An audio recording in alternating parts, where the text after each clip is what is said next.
지난 시간에 우리는 아담과 하와가 에덴 동산에서 죄를 지음으로 말미암아 이제 하나님과 떠나게 되었어요. 그래서 사람 마음속에 이제 하나님을 자연적으로 하나님이 어떤 분인지 알고 또 하나님을 경배하고자 하는 마음이 들고 이러지 않고 하나님과 분리되어서 이제 살아가게 되는데, 아담과 하와의 두 아들들이 제사를 이렇게 드리게 될 때 그 마음 중심이 사뭇 달랐기 때문에 아벨의 제사는 받았고 가인의 제사는 받지 않았습니다. 그래서 똑같이 하나님께 뭔가 드리고자 했지만 그 반응이 달랐어요. 또 하나님의 심중에, 하나님의 마음에 합한 그런 제물을 가인은 드리지 못했고 아벨은 드렸기 때문에 결국에는 이 가인이 하나님께 이렇게 대적하고 하나님의 불순종해서 결국은 하나님 곁을 떠나간 모습을 보게 됩니다.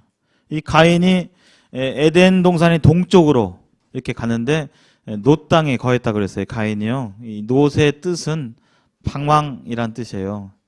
가인이 아벨을 쳐 죽이고 에덴 동산을 떠나가지고 동쪽으로 가서 자기만의 도시를 만들고 자손을 번창해서 살았는데 그 땅 이름이 놋입니다. 놋.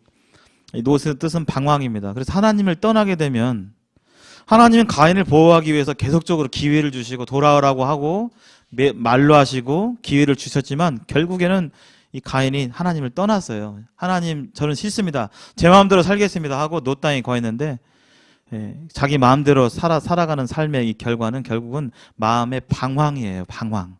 안정이 아니라, 행복이 아니라, 기쁨이 아니라, 안식이 아니라 방황입니다. 그래서 내 마음대로 내 식대로 살면 자유롭고 뭔가 좋고 행복할 것 같지만 무엇을 한들 사실은 잠깐은 뭐가 있는 것 같지만 그 마음속에 있는 것은 허무고 공허함이고 뭔가 채워지지 않는, 돈을 벌어봐도 또 사람과 사귀어봐도 이성과 사랑을 해봐도 재미있는 취미생활을 해봐도 맛있는 걸 먹어봐도 좋은 여행지에 가봐도 잠깐은 좋지만 뭔가 채울 수 없는 그런 공허함이 있게 되는데, 하나님께서 우리에게 하나님의 형상을 따라 우리를 지었기 때문에 우리는 하나님이 우리 안에 들어오셔야 인생은 참된 인생의 목적과 행복을 알 수 있는 것이죠. 그래서 제가 이제 가끔 일을 하다 보면 목장갑을 끼고 일을 하는데요. 가끔 목장갑 이 제짝이 있잖아요. 빨간색 목장갑 끼면 이렇게 손바닥 안쪽이 빨간색으로 돼 있잖아요. 가끔 그것이 안 맞으면 어떻게 되죠? 오른쪽 짝을 왼손에 껴가지고 하면 어떻게 손이 편합니까? 안 편해요. 껴보시면 알겠지만 그게 손 모양으로 이렇게 돼 있어요. 갖고 반대쪽을 끼면 이게 뭔가 이렇게 다 걸려요. 손이 불편한 겁니다. 우리 사람은 하나님 형상을 따라 지음 받았기 때문에 다른 게 들어오면 행복을 느낄 수가 없어요. 안정을 느낄 수가 없어요. 하나님이 들어오셔야만 이렇게 되는데 가인은 하나님을 떠났습니다. 그리고 가인만의 성을 짓고 살아갔고, 또 가인 이후에 많은 사람들이 이렇게 살아갔지만 하나님의 뜻을 저버리고 자기 마음대로 이렇게 살다가 결국은 이렇게 심판받고 노아의 대홍수 때 이렇게 40일 동안 물에 잠기는 물의 심판을 받고 노아의 8가족 외에는 다 멸망을 이렇게 당했죠. 노아 홍수 때 이렇게 40일 동안 비가 내렸던 것은 우리가 창조 때 이 지구 위에 물층이 있었어요. 물층이. 그래서 이 물층으로 인해서 지구가 균일한 동일한 기후 가운데서 이렇게 최적의 상태에서 생물들이 살아가고 그랬죠.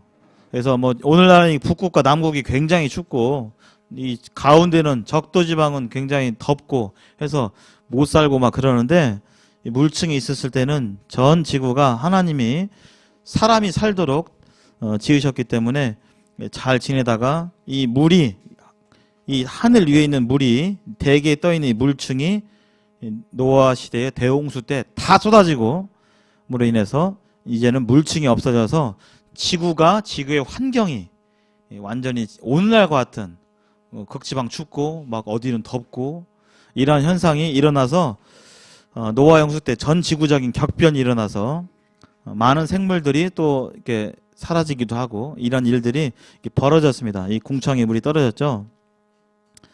그래서 거대 짐승들이 이런 기후 변화에 적응하지 못하고 멸종하거나 그 다음에 세균이 이렇게 나와요. 노아의 홍수 이후에 세균의 존재가 성경에 나오는데 오늘날 이 세균에 감염되고 이 눈에 보이지 않는 바이러스 이런 것들 때문에 사람이 빨리 죽고 병에 걸리고 이런 일들이 발생하는데 이런 일들이 일어납니다. 지각 분열이 일어나고 대륙이 이동하고 전 지구적인 격변이 일어나서 사람들이 이제 900살 정도 이렇게 아담 때 이렇게 살았는데 수명이 감소하고 이런 일들이 오늘날과 같은 오늘날 우리가 살아가는 모습들이 이 노아의 홍수 이후에 형성된 세계예요. 그러나 이 세계는 창세기 때의 모습은 아닙니다. 노아의 홍수 때문에 이제 변화돼 가지고 이렇게 수명도 급격히 줄고 하는 일들이 일어나고 이것을 연구하는 사람들이 많아요. 생물 연구하고 지질학 연구하고 우리 옛날 학교 다닐 때 사회 시간에 세계지도 그려가지고 대륙 이렇게 모눈종에다가 이렇게 그려가지고 이렇게 맞춰보면 대륙이 퍼즐이 맞춰지듯이 이렇게 맞춰졌잖아요. 왜 그런지는 잘 몰라요. 근데 이 노아의 홍수 때 격변으로 인해서 하는 것이 유력합니다. 그래서 뭐 1m 되는 잠자리라든지 이런 부분들을 이렇게 살펴봤죠. 그래서 막 화석을 보면 화석이 증거하고 있는데 굉장히 옛날 고대 이런 동물들은 상당히 컸다 지금보다. 큰 이유는 좋은 기후 환경 때문에 이러한 화석들이 발견되는 것을 볼 수 있습니다. 새우가 2m니까요. 여기 있는 분들 다 드시고도 그냥 배불리 드시고도 바퀴벌레가 30cm니까요. 다행입니다. 바퀴가 30cm가 몇십 마리가 막 우글거리는데 안 가서 다행입니다. 또 이렇게 화석들을 보면 대부분 온전한 상태로 이렇게 발견이 되는데 이것은 서서히 죽고 난 다음에 서서히 썩어서 다 분화되어야 맞는데 이런 화석들을 보면 대부분 온전한 물고기를 잡아 먹을 때 이렇게 땅에 갑자기 묻혀가지고 화석이 돼버리는 것을 통해서 이런 홍수의 증거들을 우리가 살펴볼 수가 있습니다. 이후에 노아의 8 식구가 이제 그 이후에 번성하며 이렇게 살게 되고 사람들이 이렇게 늘어나게 될 때 이 바벨탑 사건이 이렇게 일어나게 돼요. 여기 이건 이제 상상해서 그림입니다. 상상해서 그린 그림이에요. 창세기 거의 성경을 한번 펴보시겠습니다. 창세기 13장을 11장 한번 보시겠습니다. 11장.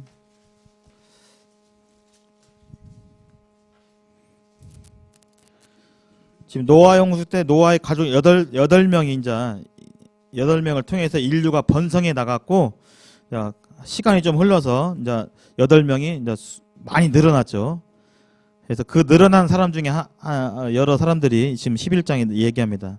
1절 온 땅의 언어가 하나요 말이 하나였더라. 이에 그들이 동방으로 옮겨다가 신할 평지를 만나 거기 거류하며 서로 말하되 벽돌을 만들어 견고히 굽자 하고 이에 벽돌로 돌을 대신하여 역청으로 진흙을 대신하고 또 말하되 자 성읍과 탑을 건설하여 그 탑 꼭대기를 하늘에 닿게 하여 우리 이름을 내고 온 짐의 흩어짐을 면하자 하였더니 여기 이렇게 돼 있죠.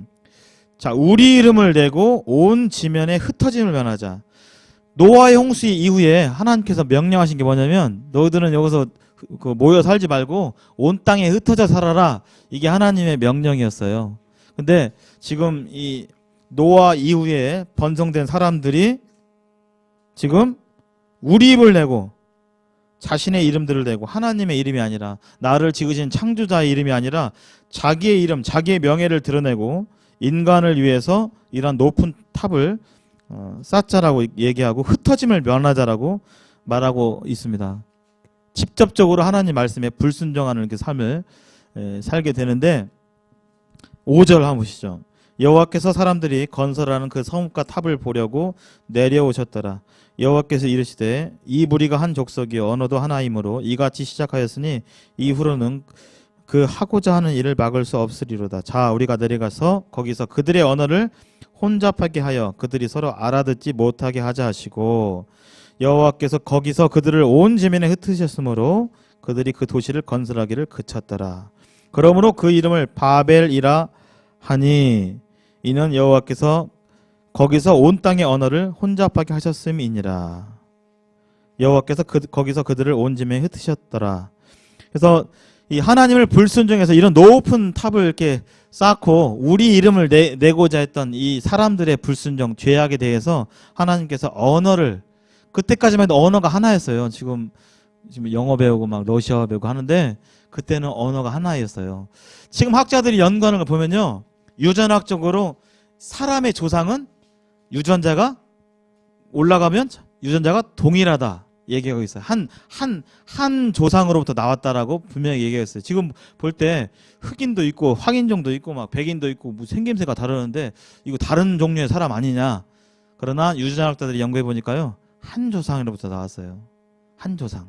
그리고 언어학자들이 연구해 보니까 뭐 러시아어 연구하는 사람, 스페인어 연구하는 사람 다 해보니까요, 이 언어에 전 세계적으로 공통점이 있다는 거예요. 공통점. 언어의 어떤 체계라든지 이런 부분들이 공통점이 있다는 것입니다. 우리가 많이 부르는 엄마나 아빠나 뭐 이런 단어들이 각 나라마다 비슷해요. 그것을 연구한 그 학자들이 많이 있어요. 그래서 이때 당시에 이 바벨탑을 하나님께서 사람들의 언어를 혼잡게 해가지고 언어를 다르게 하셨어요. 순간적으로. 그래가지고 사람들이 이 말이 안 통하니까 이 바벨탑을 완성을 지을 수가 없었습니다. 여기에 대한 기록들이 있어요. 여기랑 기록들. 그래서 느부갓네살 성경에 보면 바벨론의, 고대 바벨론의 왕국의 어떤 토판이 있어요. 거기 보면 바벨탑을 다시 재건하려는 했던 기록들이 있어요. 지금 이 바벨탑 사건은 굉장히 오래된 사건인데요. 후에 한 1000년 뒤에 후손들이 이 일에 대해서 기억하고 다시 바벨탑을 재건하자 했던 기록들이 있고 실제로 만들어진 터가 있어요. 고고학자들이 발견해 놨어요, 그것을. 그래서 거기 기록에 보면 그 1세기에 요세푸스란 그 역사학자가 실제로 있는데, 거기에 기록에 보면 그 역사학자가 거기에 그 당시에 그 얼마 안 된 것이죠. 그 기록들을 보고, 유적들을 보고 이 바벨탑에 대한 기록을 봤어요. 봤더니 높이가 200m가 넘는, 그러니까 오늘날로 말하면 50층 정도의 바벨탑이 높이였고, 가로 세로가 86m, 88m 정도의 기초가 정사각형의 기초였고, 높이가 200m가 넘는, 오늘날로 말하면 50층의 높이가 되는 바벨탑이 있었다라고 요세푸스가 증언하고 있어요. 요세푸스가 그 당시에 이제 기록을 보고 이런 기록들이 있고, 요세푸스뿐만 아니라 다른 유적들도 많이 있어요. 그래서 바벨탑이 실제 사건이었다는 사실을 우리가 알 수가 있고, 그 기록에 보면 자세히 나와 있어요. 1층이 몇 미터고 계단이 어디로 나와 있고, 그 고대 기록에. 그래서 이것이 그 허황되게 만들어졌다면 그런 자세한 기록이 있을 수가 없어요. 제가 뒤에 한번 영상을 보여드리겠습니다.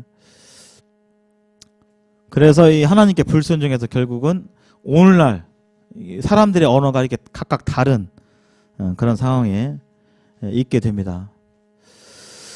그런 불순종 이후에 하나님께서 한 민족을 택하세요. 창세기 때 사람들이 죄 짓고 난 다음에 이제 죄에서 벗어날 수 없는 그런 굴레에 있었는데, 하나님께서 이제 구원의 약속을 해주시는데, 여자의 후손을 통해서 온 인류를 구원하겠다고 말씀해 주시는데, 이제 그 시작이 시작됩니다.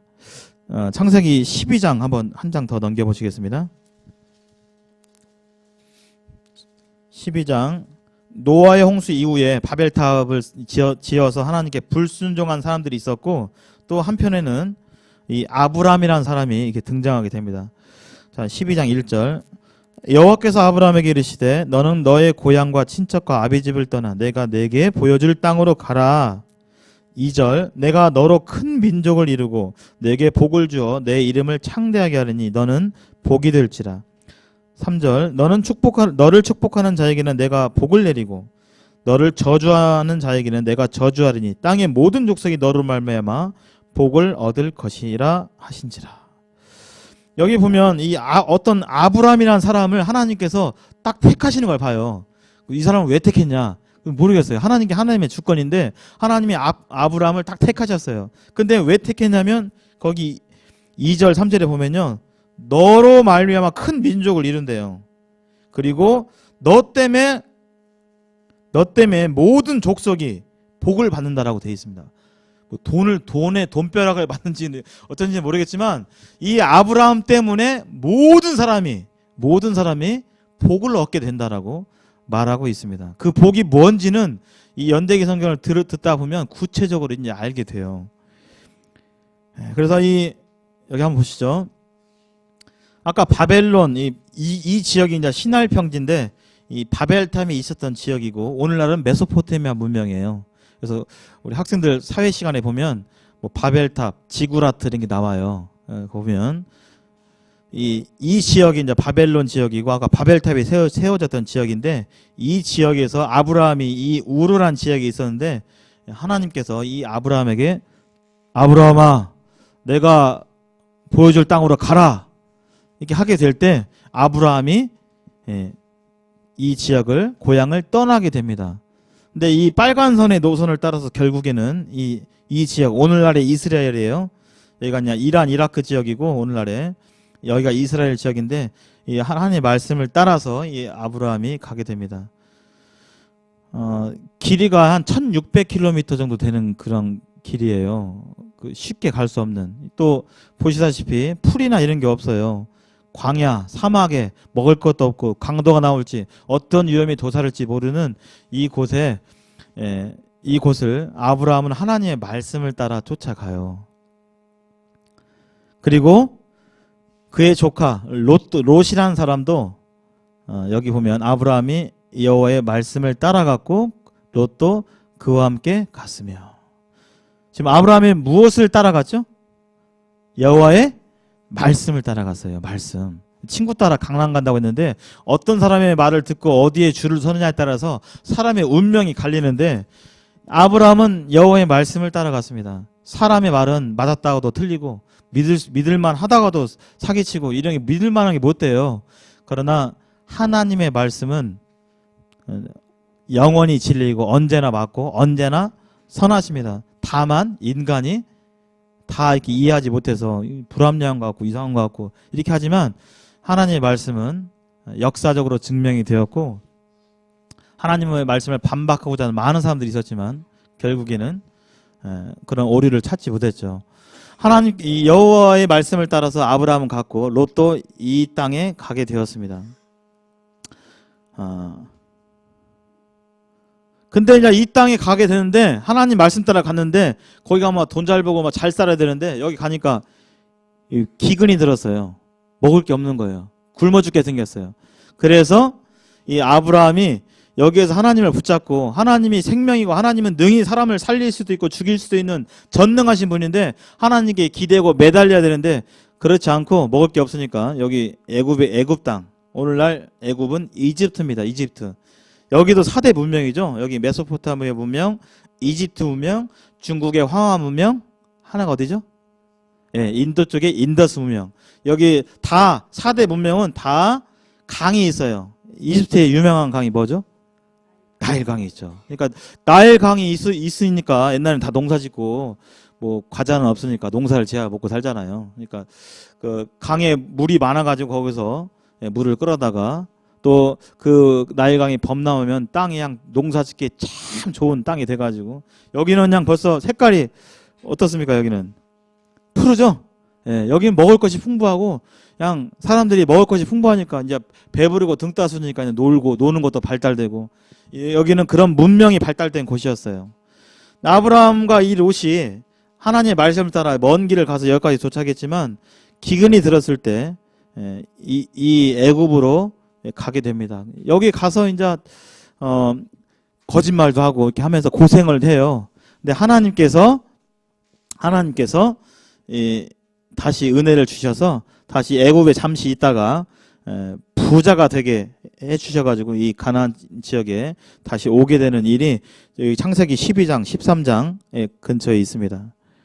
그래서 이때 갔을 때 아브라함과 롯이 본 것은 이 이집트는 성경에서 하나님을 인정하는 곳이 아니었어요. 하나님을 모르고 사람들이 이 물질의 풍요를 따라서 잘 먹고 잘 사는 동네가 바로 이 이집트라는 곳이었습니다.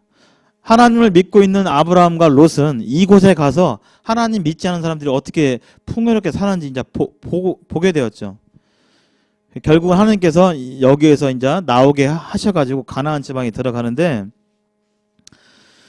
이때 이제 그 하나님께서 그 많은 가축들을 주시고 재산들을 많이 주셨어요. 그래서 아브라함과 조카 롯이 이 가나안 지역에 그 함께 한 장소에 있을 수가 없게 되었어요. 왜냐하면 가축들이 많아가지고 풀을 뜯겨야 되는데 그 나눠져야 한 장소에서는 그 풀이 금방 동나잖아요. 그러니까 물도 그렇고 먹일 물도 그렇고 먹을거리와 물이 너무나 많기 때문에 함께 있을 수가 없어서 이제 나눠지자 해가지고 아브라함이 이 롯에게, 조카인 롯에게 네가 선택을 해라. 나는 네가 가는 곳과 다른 곳으로 나는 가겠다. 이렇게 하면서 롯에게 먼저 선택권을 줍니다.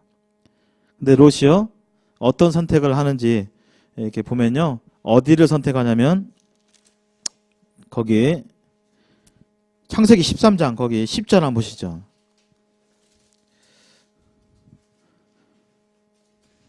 선택할 때 이렇게 얘기합니다. 10절.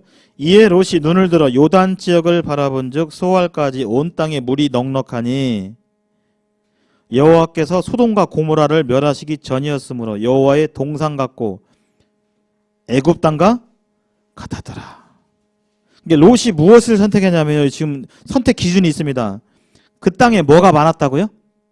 물이 많았어요. 물이 많으니까 농사 먹을 거리가 많구나. 또 무엇과 같았다고요? 여호와의 동상 같고 또 애굽 땅과 같았더라. 지금 이집트를 한번 갔다 왔잖아요. 나일강이 풍부해가지고 농사 잘 먹고 잘 사는 동네, 잘 먹고 잘 살고 막 잘 놀고 하는 그런 동네에 갔다 왔는데, 이 롯은 거기를 갔다 와서 결국에는 하나님을 선택한 것이 아니라 눈에 좋아 보이는 대로, 눈에 좋아 보이는 대로 이러한 이 곳을 선택해서 이제 아브라함과 떠나게 됩니다. 우리는 어떻게 무엇을 선택하는지, 어떤 것을 기준 삼아 선택하는지 우리는 잠깐 생각을 볼 필요가 있어요. 우리는 살아가면서 내 생각대로, 내 주관대로 결정하는 것이 맞다라고 세상은 끊임없이 가르치고 말하고 있습니다. 그러나 참된 선한 길, 참된 진리의 길, 참된 생명의 길은 그것이 아니라 하나님의 말씀의 길이고 하나님이 인도하시는 그 길이 참된 생명의 길인 것을 우리는 보고, 그 가운데 지금 이 연대기가 전해지고 있습니다. 이 연대기 말씀 가운데서 여러분들께서 어떤 선택을 하시는가, 말씀을 들은 뒤에 어떤 선택을 하시는가, 하나님께서 그러한 마음들을 요청하고 계십니다. 아브라함에게 이제 롯이 이제 또 떠나갔어요. 저기 보니까 막 애굽 땅 가고 물도 많고 좋겠구만, 좋네. 이렇게 하면서 거기 갔는데, 그때 또 아브라함에게 하나님께서 불안해하고 있는 아브라함에게 하나님께서 나타나서 이런 말씀을 창세기 15장에서 이렇게 하십니다. 아브라함이 물어봤어요. 너 저기로 가라. 내가 지시한 땅으로 가라. 그래서 갔어요. 그리고 너로 큰 민족을 이루게 하겠다. 즉 너의 아들들이 많이 나고 또 아들이 많이 나고 해서 큰 민족을 이루게 하겠다. 그렇게 하셨는데, 이때까지만 해도 아브라함에게 뭐가 없었어요? 자식이 없었어요. 하나님이 약속해 주셨는데 아직까지 자식이 없는 거예요. 하나님 분명히 약속해 주셨는데 왜 자식이 없지? 불안해하는 것이죠. 그래서 이제 나이가 많이 들고 아브라함이 75세 때 그런 하나님의 말씀을 따라갔는데, 여기 하나님, 저는 지금 상속해 줄 자식이 없어요. 저의 자손들을 통해서 하나님 전 세계 사람들에게 뭔가 복을 주신다고 했잖아요. 그렇게 얘기를 했는데 하나님께서요, 이 안심을 시켜주십니다. 걱정 말아라. 네 몸에서 네 상속자가 나오리라. 이미 나이가 많이 들어서 좀 점점 힘들어지고 있는데 자녀를 낳기에 걱정 말아라. 네 몸에서 네 상속자가 나오리라. 그리고 하늘을 저기 보아라. 그래서 하늘을 따라 봤어요. 그랬더니 하늘에 무수한 별들이 이렇게 보이는데 하늘을 보아라 네 자손이 하늘의 별과 같이 많으리라. 하나님께서 다시금 약속을 재차해 주세요. 하나님께서 말씀을 해주시는데 여기 15장 같이 한번 읽어보겠습니다. 시작. 아브라함이 여호와를 믿으니 여호와께서 이를 그의 의로 여기시고. 네. 하나님께서 이렇게 말씀해 주셨을 때 아브라함이 그것을 믿었어요. 아, 지금 당장 자녀는 없는데 하나님이 또 얘기해 주시는구나. 내 자손을 통해서 온 세상이 복을 받게 되겠구나 라고 믿었어요. 그랬더니 그 믿음을 하나님께서 무엇으로 여기셨다고요? 의예요. 하나님의 의는 사람들이 생각하는 의하고 달라요. 아유, 나는 뭐 지금까지 경찰서 갈 일도 없고 나는 뭐 죄도 없고 나는 지금까지 죄 없어 뭐 빨간 줄 없어. 사람들이 이렇게 생각하지만 그건 사람 기준이고 우리는 얼마나 지금도 안 하고 싶긴 하지만 그러게 싶고 그러게 하고 싶진 않지만 나쁜 생각이 들고 미운 마음이 들고 항상 미운 마음이 들진 않죠. 믿게 행동하면 미운 마음도 들고 이런 마음이 들잖아요. 막 때리고 싶고 때때로 욕도 나오고 안 하고 뭐 그 하고 싶은 사람 별로 없을 겁니다. 그런데 뭔가 범죄를 안 저질렀기 때문에 나는 뭐 경찰서 갈 일도 없고 이렇게 의롭다고 생각하죠. 그러나 그건 사람이 생각하는 의입니다. 하나님은 다 보고 계세요. 다 알고 계세요.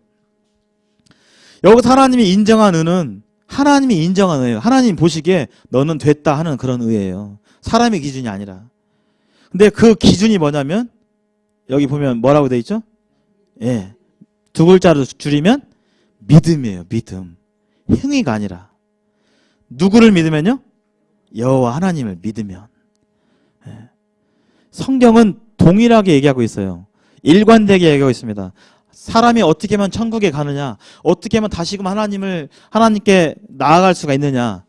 행동이 아니라 교회 열심히 섬기고 교회 꾸준하게 나오고 10년, 20년 나오고 이런 것이 아니라 그 하나님이 인정하신 의는 행위가 아니라 믿음과 관련이 있습니다. 믿음과. 그래서 결국은 이 롯이 아브라함을 이렇게 떠나가지고 롯이 이제 점점 이 소돔과 고모라 땅을 가는데 소돔과 고모라는 오늘날 에스겔서 그 말씀을 보면요. 소돔과 고모라에 대해 표현하고 있어요. 너는 물질이 많아가지고 돈이 많아가지고 먹고 살만하니까 나를 저버리고 타락과 교만 가운데 있구나 라고 다른 성경에서 말하고 있는데요. 이 소돔과 고모라 땅은 온갖 죄악이 난무하는 소돔이란 이 말 뜻이 동성애란 뜻이에요. 남색이란 뜻이에요.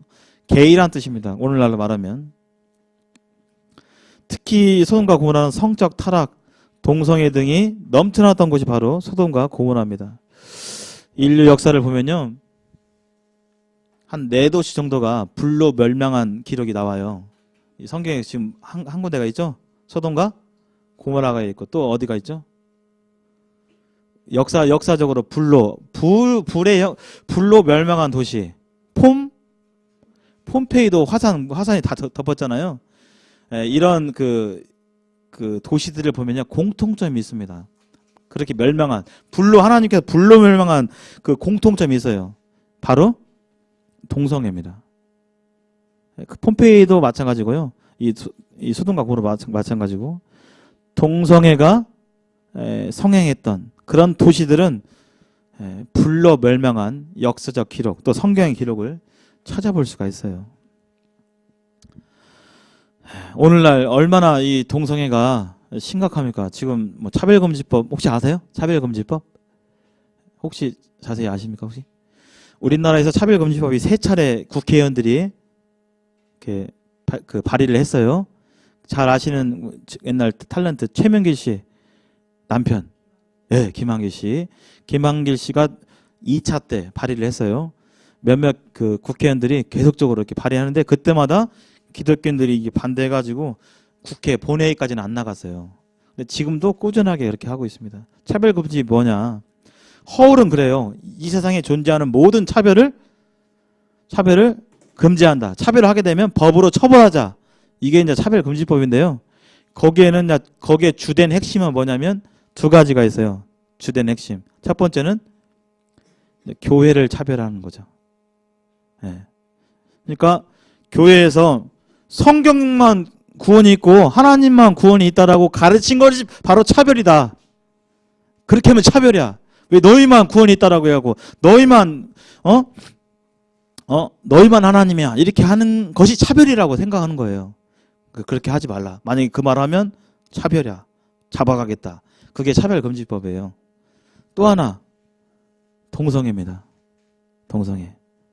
거기 그 외에는 여러 가지가 있어요. 뭐 장애인 뭐 여러 뭐 있는데 가장 이 두드러진 핵심은 그거예요. 교회만 진리가 있다라는 것은 하나님께만 예수님만 진리가 있다는 것은 차별이다. 그래서 그렇게 하면 안 된다. 또 하나는 동성애입니다. 동성애. 동성애자들이 지금 지탄받고 손가락질 받고 해서 그렇게 되면 안 된다. 이렇게 하면서 하게 되는데 동성애자들이 대부분 지지하죠. 이 부분에 대해서. 그래서 미국의 어떤 주들은 지금 통과가 됐어요. 또 어떤 나라들 어디죠? 네덜란드 뭐 이런 나라들은 통과가 됐어요. 동성 결혼이 허용이 됩니다. 아시아에서는 대만이 합법이에요. 동성 결혼. 그러니까 내 아들이 어느 날 결혼하러 이제 아이고 나이가 차가지고 이제 결혼 좀 시켜야겠는데 데려왔는데 내 아들이 신부감으로 누굴 데려와요? 시커먼 남자를 데려와가지고 이러는 거예요. 또 여자가 여자를 데려오고 무슨 문제가 발생할까요? 자녀가 없잖아요. 후사가 안 되잖아요. 이미 동성애에 대해서는 다 연구해봤어요. 학자들이요. 동성애는 유전이 되지 않는다. 즉 유전이 돼야 내 의사와 상관없이 동성애 성향이 있는 거잖아요. 유전이 안 된다는 건 뭐냐면 선천적이지 않다는 거예요. 그런 동성애 성향이. 난 날 때부터 남자인데 여자의 성향을 갖고 있는데 어떡하라고 이게 아니라는 거예요. 이미 다 연구해봤어요. 다. 결론이 나왔습니다. 아기를 못 낳으니까요. 남자와 남자 커플이 어떻게 할까요? 아기는 또 갖고 싶으니까. 입양을 하든지 또 입양을 하기도 까다로워요. 미국의 입양기관에서 동성애 커플한테 그것이 허용된 나라에서는요. 고아원에서 동성애 부부가 나 얘를 좀 입양하고 싶다 해가지고 요청을 했어요. 근데 그 입양기관에서 우리는 동성애 커플한테는 입양 안 하고 싶다 하잖아요. 그럼 그 고아원은 문을 닫아요. 이 차별금지법이 통과가 되면 차별을 했다 이거죠. 그래서 이제 그렇게 하거나 또 하나 방법이 있어요. 남자와 남자 커플에서 이제 그 자녀가 생기는 방법. 뭐가 있을까요? 이제 여기에 다른 여자 한 명을 또 끼우는 거예요. 3명이 부부가 되는 거죠. 일부 다처제 또는 일처다부제가 되어서 이제는 그렇게 되면 이제 자녀가 생기겠죠. 결혼이 오직 한 배우자하고 살아가는 이런 하나님께서 정하신 자연 법칙이 깨지는 거죠. 그러면 가정이 깨져요. 그러면 그런 사람들이 3명만 그 부부가 되겠습니까? 4명, 5명. 이렇게 되면 가정이 깨지죠. 그러면 가정이 깨지면 나라도 혼란이 오고. 오늘날은 이러한 소돔과 고모라 같은 그런 세상입니다. 근데 이 세상에 대해서 이 아브라함의 이 조카인 롯이 아브라함 하나님 말씀을 따라갔지만 롯은 하나님의 말씀을 따라가지 않았어요. 결국 이렇게 끔찍한 동성애가 성행하는 도시인 소돔과 고모라를 잠깐 봤으면 나 여기 있으면 안 되겠다 하고 돌이켰어야 되는데 롯은 자기의 장막 즉 거처를 소돔 가까이 갖고 뿐만 아니라 점점 소돔에 거주해버리고 거기 살아버리고 그리고 이제는 소돔 성문에 앉았다라고 표현하고 있습니다. 성문에 앉는 것은 아무나 앉는 게 아니라 유력자들이 앉아요. 잘 나가는 사람들이. 이 롯이 하나님의 경고와 이 경고를 분별하지 못하고 결국은 이 소돔과 고모라에 안주해버리는 모습을 볼 수가 있습니다. 이게 뭔지 아세요? 2차 세계대전 당시의 공습 전단지의 모습이에요. 이게 일본이 전 세계를 먹으려고 전 세계를 통치하려고 대동아 전쟁을 벌였고 또 그 가운데서 이제 미국이 개입하면서 전세가 이제 뒤집어졌죠. 그래서 이제 그러면서 이제 미국이 신형 폭탄을 개발해가지고 이제 그게 무슨 폭탄이죠? 원자 폭탄이죠. 원자폭탄. 그것을 이제 1945년 8월 6일하고 8월 9일 날 두 차례 이게 터뜨리게 됩니다. 8월 6일은 히로시마에, 8월 9일은 나가사키에 되는데, 히로시마 때에는 그 출근 시간이었어요. 아침에. 사람들이 그 전쟁이었기 때문에 몇 시간 전에도 정찰기가 왔다 갔다 했거든요. 갖고 뭐 별거 아닌갑다 하고 무시하고 아침에 출근하다가 히로시마에 폭탄이 터졌거든요. 그리고 히로시마는 평지여서 희생이 많았습니다. 나가사키는 산지가 많아가지고 폭탄이 터져도 이제 방사능이나 열이 많이 이렇게 막혀져가지고 희생이 좀 적었고요. 근데 이제 이것을 이 폭탄을 터뜨리기 전에 이러한 공습 전단지가 있었어요. 제가 한번 읽어볼게요. 일본 국민에게 고함. 당신 본인이나 친형제 혹은 친구의 목숨을 보존할 생각이 있으십니까?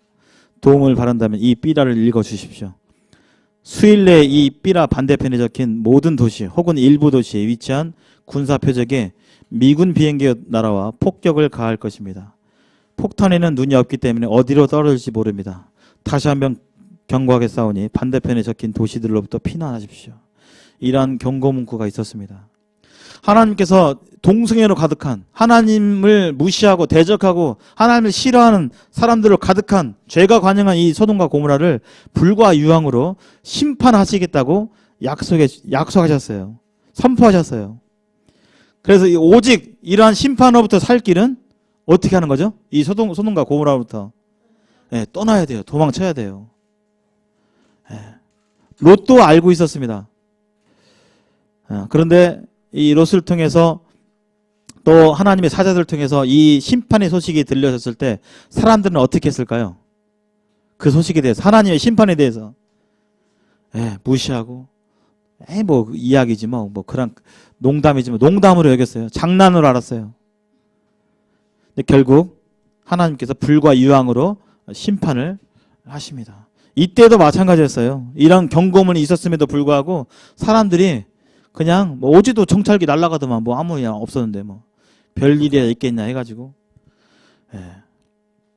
이런 원자폭탄이 이렇게 터지게 됩니다. 당시에 B-29기 폭격기예요. 9톤까지 실을 수 있었다고 합니다. 9톤 폭탄을. 리틀보이가 4.5톤이었어요.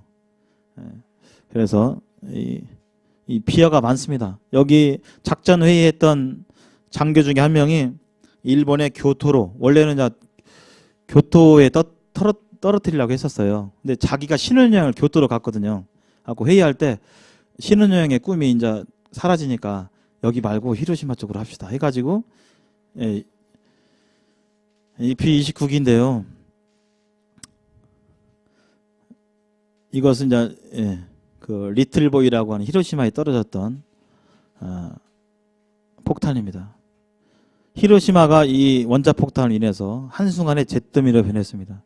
소돔과 고모라 성도 하나님의 심판, 불과 유황으로 말미암아 한순간에 잿더미가 되었어요. 제가 이제 책을 좀 읽어보니까 그 증언들이 많아요. 사람들이 전혀 몰랐대요. 너무나 강력한 빛이, 이런 불빛이 아니라 너무나 강력한 불빛이 이렇게 와가지고 순간적으로 눈을 가렸는데, 이게 눈을 가렸는데도 불구하고, 눈 감고 눈을 가렸는데도 불구하고 자기의 손가락 뼈가 보이더래요. 증언이. 빛이 너무 강하니까. 이게 눈 감으면 지금 안 보이잖아요.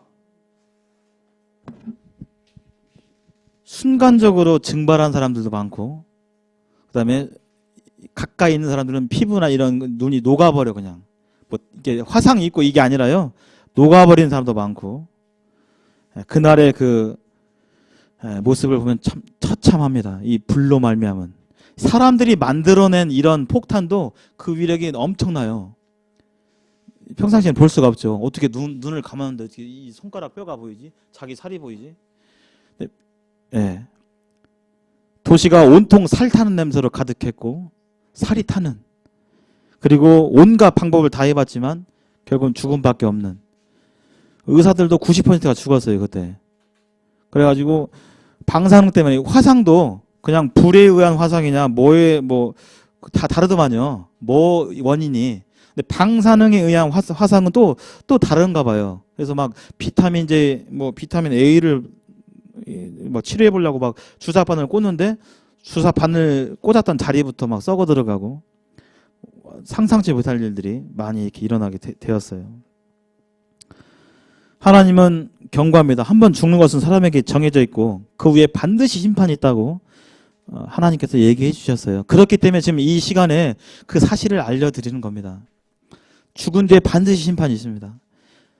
그리고 성경 안에 그 심판에 대해서 살 수 있는 길 또한 제시되어 있습니다. 이 소돔과 고모라가 불과 이왕으로 타는 그로 말미암아 멸망하게 되었어요. 롯이 나가서 롯이 이 소돔에서 있다가 자기 딸들하고 사위들에게 말했는데 농담으로 여겼어요. 사람들이. 동일한 하나님의 심판과 말씀에 대해서 우리 각자가 어떻게 생각하느냐, 어떻게 받아들이느냐, 그것을 이야기로 아느냐 아니면 실제로 믿느냐에 따라서 그 사람의 운명은 결정됩니다. 제가 글씨가 좀 작네요. 여호와께서 하늘 곧 여호와께로부터, 저기 보세요. 여호와께서 하늘 곧 여호와께로부터, 하나님께로부터 불이 왔어요. 불의 출처가 유황과 불로 불을 소돔과 고모라에게 비같이 내리사 그 성들과 온 들과 성에 거주하는 모든 백성과 땅에 난 것을 다 엎어 멸하셨더라. 소돔과 고모라가 이 하나님의 준엄한 말씀에 따라서 죄악으로 말미암아 멸망하게 되었습니다. 오늘날도 이게 동일하죠. 노아 때 물로 심판을 받는 것과 같이 예수님께서는 롯의 때와 같이 오늘날도 동일하다고 말씀하고 계세요. 동일하다고.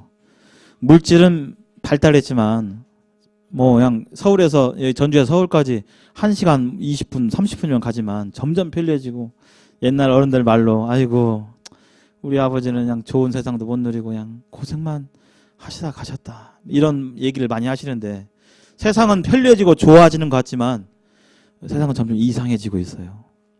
도덕적으로 점점 이 소돔과 고모라와 같은 그런 세상으로 이미 그런 세상입니다.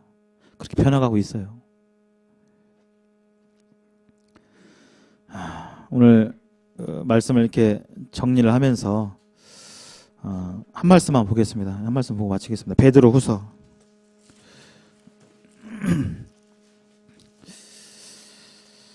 베드로서 3장 신약성경 387쪽입니다.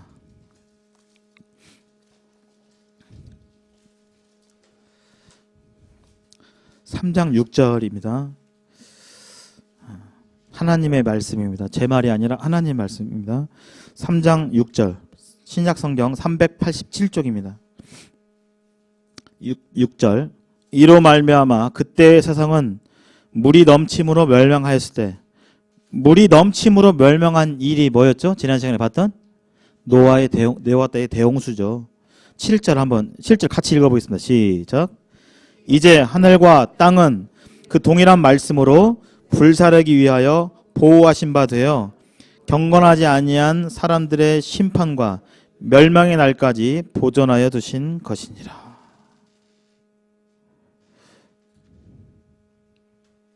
10절 한번 보실까요? 세상이 멸망할 때 어떻게 멸망하는지 10절. 그러나 주의 날이 도둑같이 오리니 그 날에는 하늘이 큰 소리로 떠나가고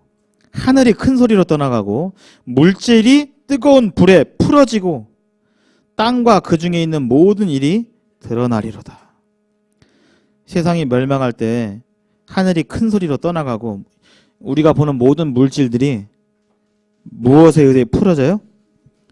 불에 풀어집니다. 이게 하나님의 말씀이에요. 인류 이래로 하나님의 말씀은 한 번도 이루어지지 않은 때가 없었습니다. 언뜻 생각하면 이해가 잘 안 갈 수 있어요. 하나님 너무하시다. 근데요, 세상이 갈 때까지 가면